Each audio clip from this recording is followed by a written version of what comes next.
I wish I was Nigerian.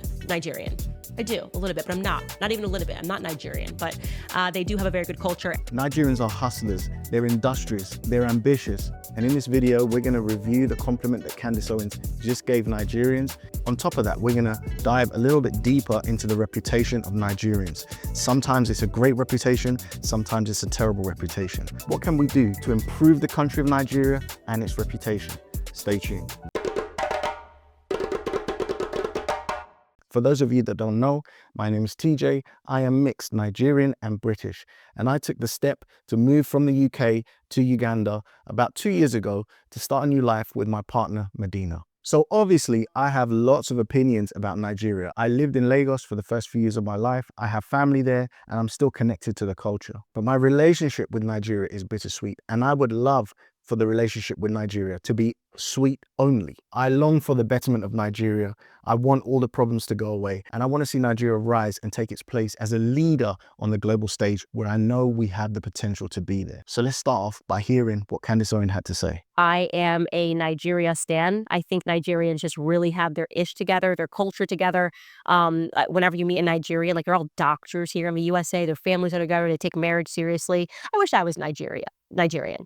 I do, a little bit, but I'm not. Not even a little bit. I'm not Nigerian, but they do have a very good culture. If you put her in Iruan Buba and you gave her a nice gele, she would blend in seamlessly in any Nigerian wedding. She would look Nigerian. She could definitely fit in if she had the right clothes on, and I think the thumbnail proves that. Now, we can all relate to what she's talking about in terms of Nigerians being high achievers. It's also often true in the UK that Nigerians are doctors, Nigerians value education, Nigerians value marriage and the family. These are the ways that Nigerians in the diaspora have got ahead. It is truly amazing, some of the achievements of Nigerians around the world. Anytime you see someone like in the NBA, Bam Adebayo, Victor Oladipo, Israel Adesanya, got Anthony Joshua, and the list goes on and on and on. Work ethic is often drummed into kids from a young age, and I think that's what allows them to achieve in these different arenas, be it music, sports, business, or what have you. One of the best examples of international Nigerian entrepreneurship, I know everyone's going to say Dangote, but I'm going to showcase someone else. Ever heard of the Nigerian billionaire owning airports around the world? From bustling London Gatwick to charming Edinburgh, these hubs of travel wouldn't exist without one brilliant mind. Meet Adebayo Ogunlesi, the infrastructure king who's quietly revolutionizing the way we move. If you've ever flown to the UK, you understand the significance of Gatwick Airport. Imagine owning not only Gatwick Airport, but Edinburgh Airport. This is a major port of entry in the UK, and a Nigerian has somehow found his way to be the owner of it. What an incredible achievement. Nevertheless, there's two sides to the coin, because Nigeria also has a terrible reputation for fraud. On his Instagram, private jets, fast cars, and throwing money into the air like confetti were only a few of the posts real estate mogul and social media influencer Hush Puppy is known for making. Little did he know, he was leaving a digital trail for all us here at the FBI, and that flaunting led us to the truth: a massive money laundering scam. In total, he had stolen $1.6 billion in United Arab Emirates dirham. It's a crime that will leave you speechless. Unfortunately, this is the other resounding reputation that we have. 419. Somehow Nigerians have also found a way simultaneously to have a negative reputation around being trustworthy, around fraud, around all these types of money laundering scams and things going on around the world. And sadly, that's not where the negativity ends. We had a very successful cabinet meeting this morning. We were talking about our anti-corruption summit. We've got the Nigerians. We've got some leaders of some fantastically corrupt countries coming to Britain. Nigeria and Afghanistan, possibly the two most corrupt countries in the world. This was a headline a couple of years ago. The Prime Minister of UK at the time, David Cameron, talking to the Queen openly whilst being filmed, saying that Nigeria is probably one of the most corrupt countries in the world. He caught a lot of backlash, but the question is, was he lying? I think everybody knows the answer to that question without me needing to say anything. So what is it about Nigerians that drives this great achievement, this hardworking status, but also leads us wrong, that pushes us to also have this negative reputation? There's just something about Nigerian culture, the competitiveness, the drive to succeed. But one factor I think is driving a lot of this is the demographics of the country. The population of Nigeria is almost 225 million people. Now that number is what they've got on the census.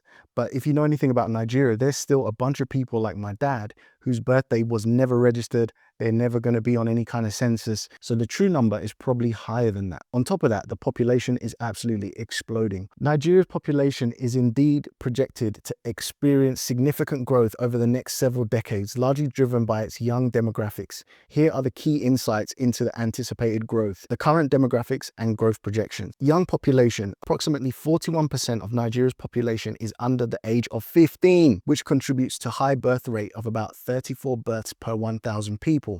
This youthful demographic creates a substantial population momentum, meaning that even if fertility rates decline, the population will continue to grow due to a large amount of individuals in reproductive age. I've talked about demographics on this channel many times. While the West is declining in its population, Africa is booming. This is a story across the continent, but Nigeria in particular has a massively growing population. This doesn't explain everything to do with Nigeria's reputation, and for those people living in difficult circumstances, perhaps under the poverty line, there is a desperation. When you mix the drive, when you mix the ambition, when you mix the desperation, when you mix the demographics all together in one pot, then you get fireworks. Individuals looking to excel. Some excel by legitimate means, and sadly, some excel by illegitimate means. This drive to excel, plus some unfortunate truths about the country, means that many people want to actually leave the continent.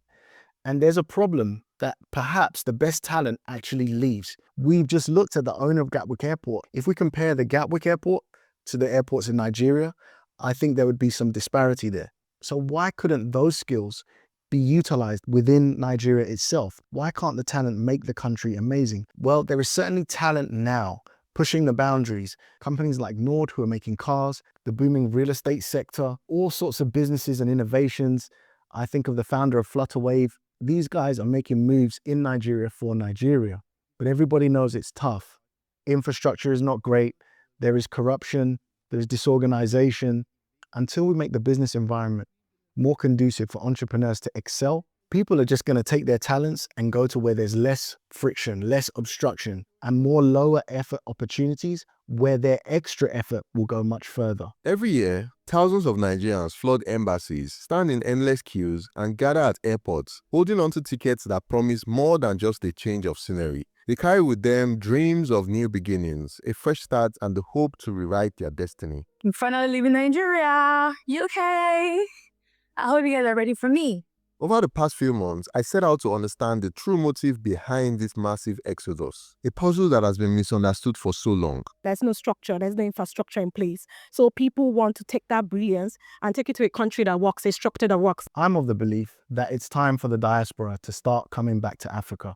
I've done that myself. I'm here in Uganda and I see massive opportunity. The way technology is now, with the emergence of AI, smartphones, internet, etc., you can really take the problems in Africa, find solutions, and make great businesses. Every time people complain about a problem in Africa, that means that there's a business opportunity waiting to happen. Combine that with the growth and the demographics of the continent, plus any knowledge that African diasporas have gained, brought back into the continent, could make some real impact and put Africa back in a position where it is respected in the global economic stage and its people can benefit, raise themselves out of poverty and excel to higher places. So there's a speaker that I get a lot of energy from. Sadly, he's passed away, Mr. Ubon King. He's one of the people that inspired me to come back to Africa to look for opportunities to grow. Now, he's not going to be everybody's cup of tea. If you have the open mind to enjoy his enthusiasm, I'm sure you're going to enjoy this next clip. I said to myself that I'm going to start a company.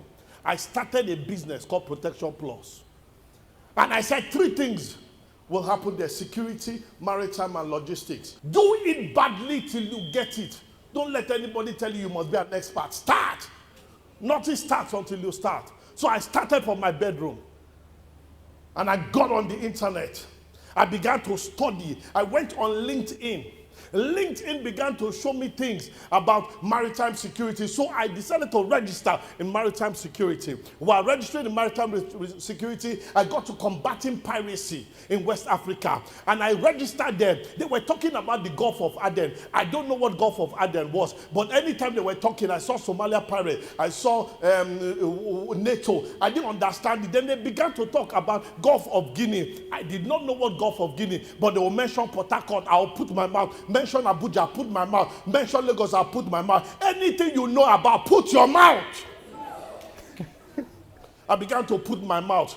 And I did not know that I was putting my mouth. People were looking at me. People were connecting with me. Then one man woke up one day and said, King, there is a job I have in this place, between Djibouti and Mombasa. Can you do the work? I said, yes. Meanwhile, I don't know what Djibouti is. I don't know what Mombasa is. I can do everything. Everything. The only way to get out of trouble is to enter that trouble.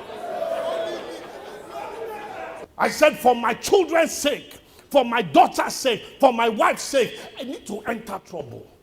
I need to make it ethically. Then the guys told me that I should provide security, that it will cost me 15 days. Now, Mombasa is in Kenya. So I said, okay, no problem. I have a friend in Kenya, which I met on that LinkedIn. And I said, can you do the work? He said, yes, I can do the work for $150,000. My brother and my sister, I did not know that there's a difference between dollars and naira. So I told the man that, okay, this guy will do the work. He said, no problem. Do I trust him? I said, yes, I trust him. He's my friend. I connected with people. Stop doing things alone. Partnership works. I connected with people that knew what they did.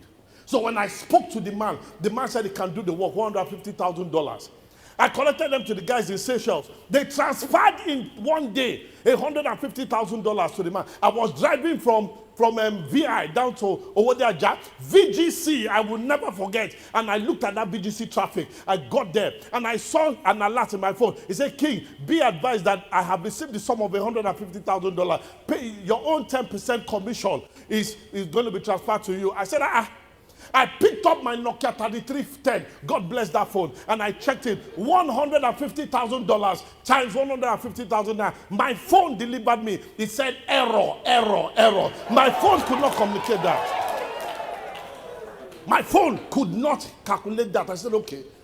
That's when I checked that 22.5 million passed my head in 24 hours. I said, Chai! Never again.